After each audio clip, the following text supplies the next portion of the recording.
kulay ng watawat ni J.C. Pineda. Aking ina, anang anak, ano po ang kahulugan ng kulay na iba't iba sa bandila nating iya? Mayroong bughaw, mayroong pula, at may puting kumikinang na may 3 bituin pa at sa gitna ay may araw.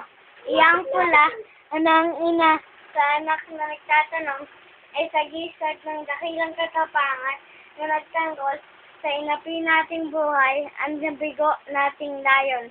Bigong tunay ng maraming kababayang naparaol. Iyang puti ay sagisag ng malinis nating sinag, na matapat nating puso at ng puri nating wagas. Sa pagitan puting-puti, ang kawangis na bulaklak, sa mingaw at pag-init, sa bayan ang malalangha. At ang bughaw anang inay katarungan walang sakot, mahatol ng sang-ayon sa gawit mga kilos. Anong kulay man ang balat, anong damit man ang suot, kulay mo ang saligan sa puso. At ang uwi sa 30, isang Bisaya at Mindanao, ay sa kabuay muti ang perlas ng silangan. At ang araw nga sikit na ay Pilipinas, unang bayan. Pilipino naman tayo sa kanila nagmamahal.